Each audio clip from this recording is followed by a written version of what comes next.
Hello, good morning, and welcome to this short recorded conversation on the subject of reasonable adjustment planning. My name's Tom. I'm a lead advisor across TNA and NDAs, and I'm also a module organizer on the Nursing Degree Apprenticeship Programme as well. I'm really pleased to say that I've been joined by Marie O'Donovan this morning to join me for this discussion. Marie, would you like to introduce yourself, please? Yeah, hi, my name's Marie O'Donovan. I'm one of the children and young people's nursing lecturers, but I have an extra role within the school, which is I am the disability liaison officer for the nursing and midwifery course programs. But I also segue a little bit into the allied health professionals as well. Brilliant, brilliant. Lots of roles there to keep up with, but Yeah. what's the name of the game? What are we here for? So we know the topic, we know we're going to be talking about reasonable adjustment plans, but essentially the name of the game for each of these conversations is learning a little bit more about the what, why, and the how. We know necessarily what the topic is, but what does it mean? Why may it apply to me? And how do I access that resource? So moving forward on to that, Marie, could you expand a little bit more on what a reasonable adjustment plan is, please? Yes, absolutely. So, reasonable adjustment plans, not to be confused with special circumstances, also Hmm. not to be confused with academic reasonable adjustments. So, a reasonable adjustment plan is quite special to our school in HSC. Hmm. And this is a plan that we put together which will encompass anybody with academic reasonable adjustments and placement reasonable adjustments, and it'll put it all together in one document, and that's called a reasonable adjustment plan, and that's an individual plan for an individual student based around what their needs are. Is it Hmm. worth Tommy explaining a little bit about what a reasonable adjustment is? I think so, yeah, just to kind of give a little more context. Yeah, awesome. So reasonable adjustments are what we put in place to support learners who have an extended need, or they've got something going on in their life that they might need extra support to achieve their full potential in Hmm. academia. So this might be, for example, a long-term health condition, a complex acute health condition. So it might Hmm. be a health condition that actually is short-lived. It might be a year, and then, or it might be a long-term condition that lasts forever. So it could be Hmm.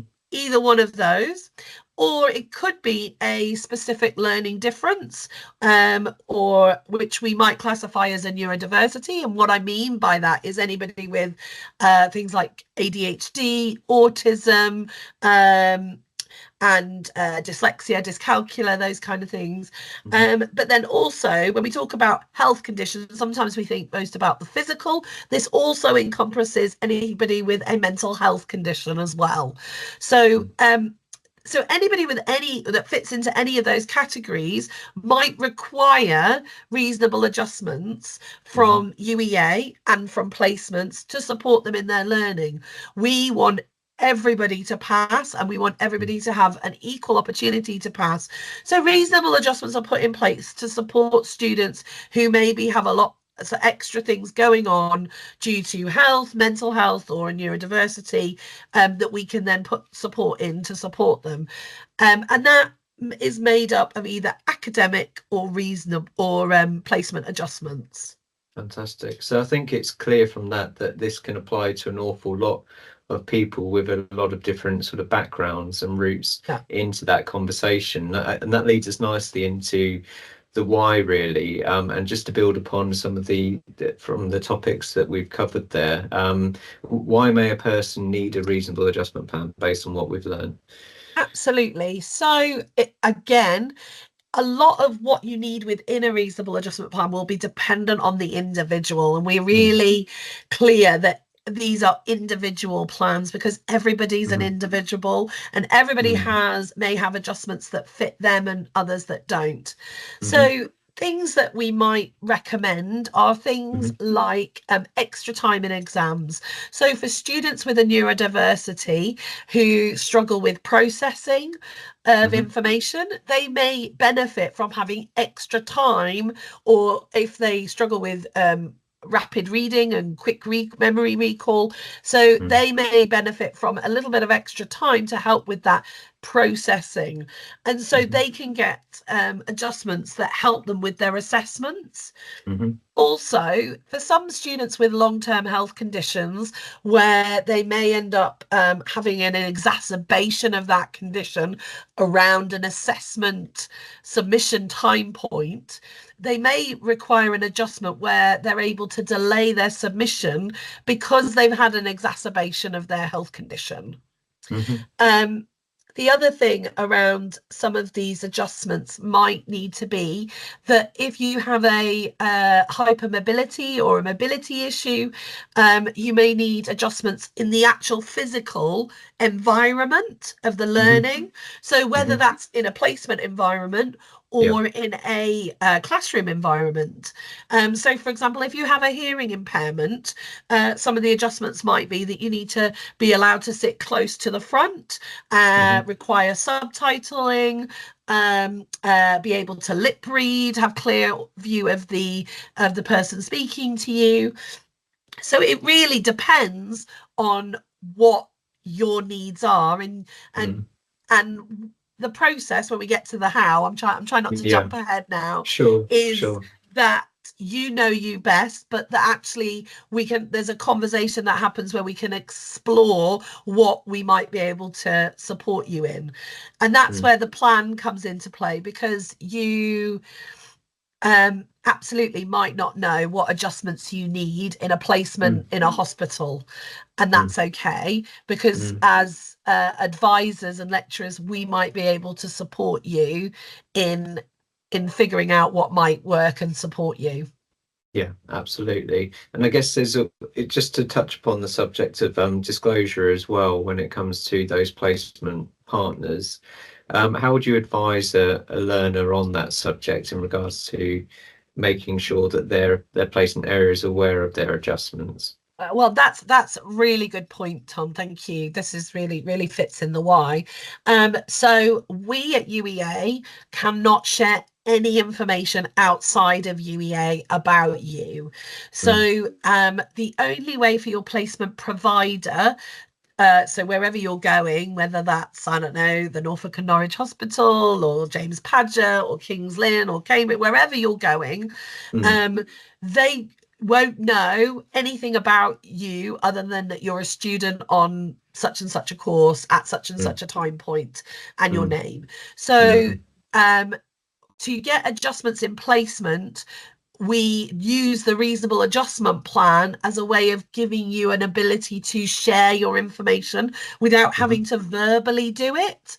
So sometimes sharing information, for example, saying, I have dyslexia, or I am neurodiverse, or I'm a diabetic, or any of these kind of things, can be really hard to verbalize, and what that means to you and how that impacts your learning. Whereas if we have a written plan, what you can do as a student is then share that ahead of time with your placement area, so they have the details that they need to support you in your learning. Fantastic. Yeah, I think it's just important to touch upon that. And yeah, that's really great guidance. So thank you for clarifying that. And I think, again, there will be people sat listening into this thinking, okay, yeah, I think this applies to me and I'd like to discuss it further with my advisor. And you know the question that will follow next, how do I get to look at this resource? Yeah, no. So what I'm going to need to do is, the best thing for me to do is to share my screen, because I'm a visual learner. Yep, so this hopefully will help students be able to navigate where to go. So I'm going to start sharing my screen. So generally, you need to start at My UEA. So I'm hoping the students watching this, that you are aware of My UEA and can access that. So my screen may look slightly different because I'm a staff, but you're going to aim for your Blackboard site. So however you access your Blackboard site, this is the way in. Now, I'm hoping yours might be similar to mine in the sense that you have an organizations tab down the side.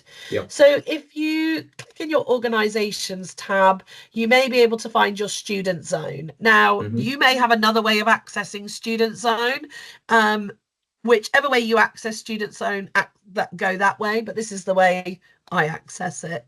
Yeah. But this is where you need to get to. So you need to get to HSC Student Zone. And in that, you're going to scroll down to Student Support. And in there's the learners with additional needs. And so this is the folder that you're going to need to access. Is the learners with additional needs, because this is about putting those supporting you with those additional needs. And you will find it's a lot of clicking, but you will get there eventually. You'll see here reasonable adjustments, introduction, including disability support and reasonable adjustments. So this is the folder you need to get to. And within this, you'll see myself. This is me. And my counterpart for the HCPC programs is Jane. But like I say, we do overlap. Sure. We're both as friendly as each other. And there's some information about that. But if you scroll down to reasonable adjustment plans, you can then access the reasonable adjustment plan, and you can download this to have a look at. Now, what I would recommend you do, if you feel like you already have reasonable adjustments logged within the university for your long-term health condition, and that would be done through student services. So things like assessment adjustments where you need extra time or rest breaks in exams, the option for delayed submission, support during the learning environment, access to special tuition. You access all of those through the student services. What this plan does is it marries together any academic reasonable adjustments like those assessment adjustments and the placement adjustments that we might want to put in place to support you, and puts them together in one document that you can then share with the placement area or any academics or seminar leads. So, you know, it just means that you have an ability to share your information without having to verbalize it as well. So this is a plan that you put together with your advisor. You can also seek support from me if you have any questions around that. But this is but have a look at this. It's quite a lengthy document. Is it worth Tommy just showing them what it looks like? Yeah, I think we could just scroll through some of the core subjects. I mean, I've often said to advisees as well, prior to meeting to discuss a reasonable adjustment plan, it could be helpful to put your own notes in, just to get a feel for the document, so that you've got an element of ownership of that document for the first meeting. So yeah, I think it'd be helpful just to go through the core sort of elements of it. So this introduction just explains what the document's for. And then if you go through, there's some more information and then the steps. And then we get into section 1. And this is what Tom's meaning. This is a good section. Some of this will not apply to you. Remember, this plan is for everybody. So long-term health conditions, acute, complex, short-term conditions, also neurodiversities, mental health conditions. So this is so not all of these boxes will apply to you. So I would highly recommend you go through, and if there are elements that you think, yeah, that fits with me, jot down what would help. So what are the things that would help you in these areas? And you can go through the ones that are starred. You'll see these little asterisks. These are ones that have to be put in place by student services. So that's why they're starred. And if you go down to like the use of a dictaphone, a note taker, temperatures, lighting, additional time, use of a scribe or reader in assessment, these are all starred. So they have to be gone. They have to come from student services to put them in place. And then this section 2 is, and again, I would generally start by putting some notes in the section 1. And then as a student, for my students, I would ask them to complete this first part of section 2, the nature of disability and or additional need. So this is for you to write in here what you are happy for people to know about you. And we as your advisors can't dictate that. So it's really important that you as a student write that there so that you are happy with what information is being shared about you personally. In regards to the other adjustments in this section, that is definitely a combination of you writing in some things, the advisor may be writing in some things and making some suggestions, and it is something that you do together. Yeah. And at the end, this is then signed off. The signature space for your signature and the advisor's signature. If I'm honest, the most important person to sign this is your advisor, because it holds more weight when you sent it to your placement area. They're going to want to see that there's an advisor's signature on there. For you as a student, please don't worry about having to get an electronic signature and getting it signed. If that's going to delay things, I would just type your name in. It's just more important that the advisor signs it, and then you have a PDF version that you can then send on to your placement areas. Brilliant. And there's also just a quick bit about sort of consent to store that information, isn't there, as well? Yes. On the UEA storage system. And that will only ever be shared with staff that it's appropriate to be shared with. So yeah, something that can initially seem quite complex is actually relatively straightforward. And I think with anything like this, it does help to have a scan through yourself beforehand and put in those notes, just to familiarize yourself with the document as much as anything. So it's not the first time you look at it when you sit down with your advisor and go through it. That absolutely needs to happen. It needs to be a sort of a collaborative effort. But if you've looked at it before, it can be really, really supportive, can't it? Yes, definitely. Absolutely. What I'll do is I'll very quickly just flash up our contact details just as we draw the sort of conversation to a close. There is something I just wanted to mention before we do that. So we're going to do another video around occupational health referrals, and you may, as a student with a long-term health condition, also have an occupational health referral where they recommend adjustments for placements. That information also feeds into the reasonable adjustment plan, but we will talk about that in a separate video. Absolutely. And we'll look to have these videos sort of all stored in a similar location, so you can jump between them and sort of take a glance at the one that's most applicable to you. But it's important to know that there is a correlation between those two. So at the end of every recording, it's nice to kind of put our contact details up there. So Marie's email is available, as is mine. I would also encourage you to speak to your advisor in your program for further guidance as well. And as we've said throughout, ultimately we want you to reach your full potential, and it comes through good support, and that's what we're all about. So please do reach out for further information as required, and I look forward to speaking to you in the future. All the best. Bye now. Thank you. Bye.